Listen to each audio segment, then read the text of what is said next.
Hey guys, AJYT Abbott here, and today we're going to be reviewing John Wick, Chapter 3, Parabellum. If you have not seen this movie, you need to get out because this review will contain some pretty heavy and major spoilers for John Wick 3, Chapter 3, Parabellum. So there's a lot of good things about this movie, man. Keanu Reeves as John Wick. It amazes me once again. He never seems to amaze me anymore, Keanu Reeves.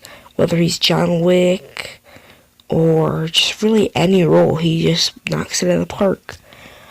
And he does so yet again with this character. He has mastered the feelings, the moods, the everything about this character. He really is the perfect assassin, really, for these type of movies. I honestly can say if you went in a fight with, like, James Bond or, the dude from Mission Impossible, or, like, Austin Powers. Well, obviously, Austin Powers isn't going to do much, but if he was in a fight with Bond and the dude from Mission Impossible, he would win, I feel, because, he is strong. He shows it off in this movie. Man, and speaking of, dude, the fights in this movie are awesome. They're super well done. The choreography of that and the wide shots and everything. The wide shots in the bike scene, the chase scene with the bikes, is insanely well done. Whoever shot that scene, whoever came up with the wide camera angle idea on that, praises to you, sir. There's some puppy love in there. The beginning he has to leave the dog. Tells the taxi driver to bring him to the Continental. See him later. Halle Berry has two dogs. One of them gets shot, but I believe it gets back up. I forget if it dies or it gets back up. I'm just gonna go with to make myself feel better about it, because I was insanely upset when he got shot. For my personal sake, I'm gonna say it survived.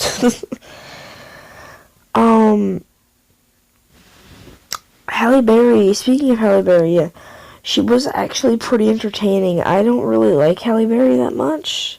I've just never really been able to get into the roles that she has in certain movies.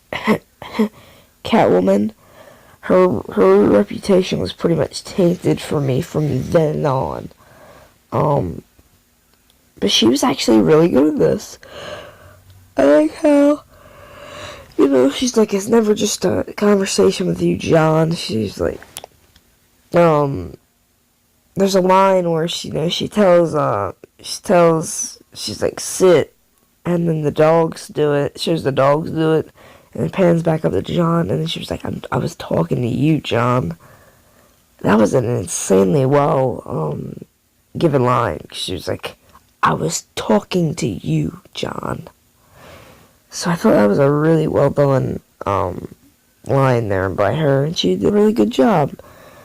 And I feel like her, Sophia, she was a good choice for this. She's never really gotten out into the action field. Maybe once or twice. She's never really messed with guns all that much. So she must have went to the school of John Wickery and, emerged a badass. Because she absolutely just nails it in this movie. She gets so many good kills, man.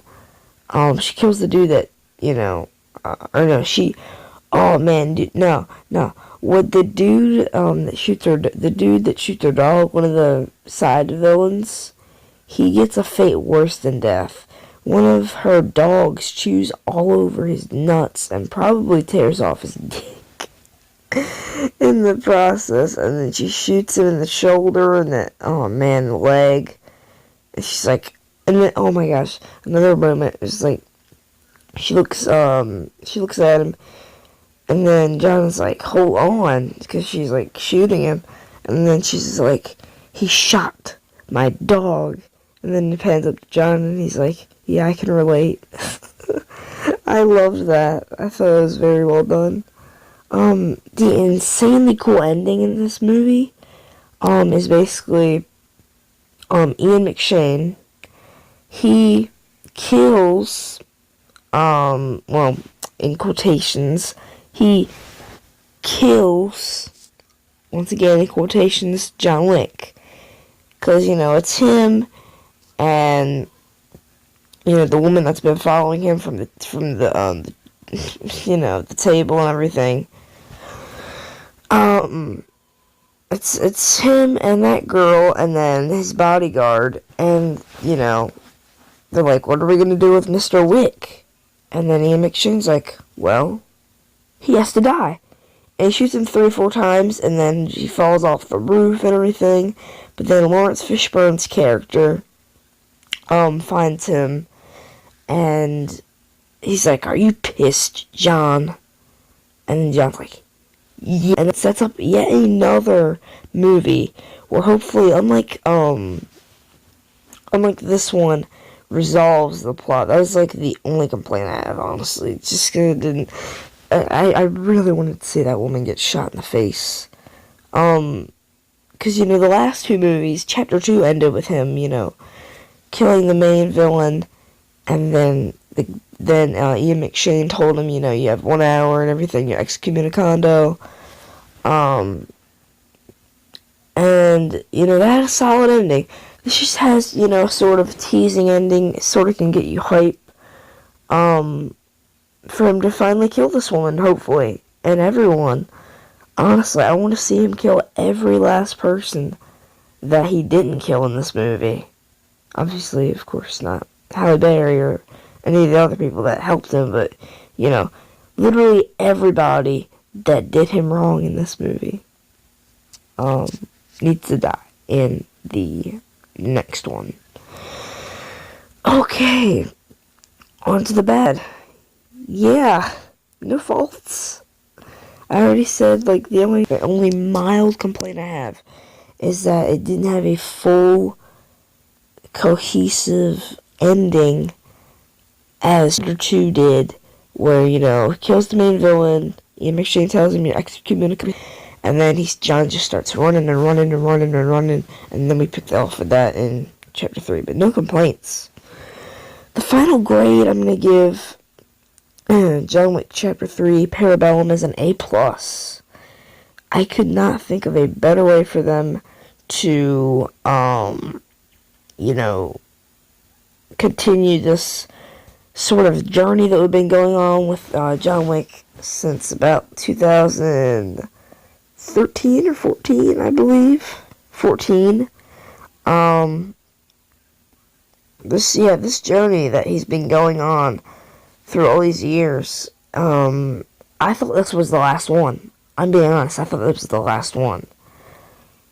I'm glad it's not, because I do love these movies, and there's going to be a ranking video coming out soon for these movies, but, man, I really enjoy these movies, and for this one to have such a amazing, final battle and stuff with the music, even the music, the violin stuff is awesome. The violin, let's hit the mood and everything, and then he's fighting. Oh my gosh. And the dude that he faces off against, the samurai dude with his 90s karate style fighting, that was insanely cool. I thought he was a really cool and compelling villain.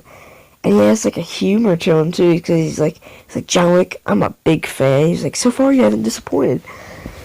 That was just a really great side villain for this. He's kind of like the main villain, but not really, because the main villain is obviously the girl that follows him around in the movie, the girl that witnesses Ian McShane shoot him and, as far as they know, kill him. But actually, no, because I forgot at the end, she's like, Mr. Wick is not there. So I thought that was a very cool way to, end off the film. So, thank you guys very much for watching. Let me know what you guys thought of this movie. This has been my review for John Wick Chapter 3 Parabellum. Let me know down in the comments what was your favorite moment. I'll see you guys next time.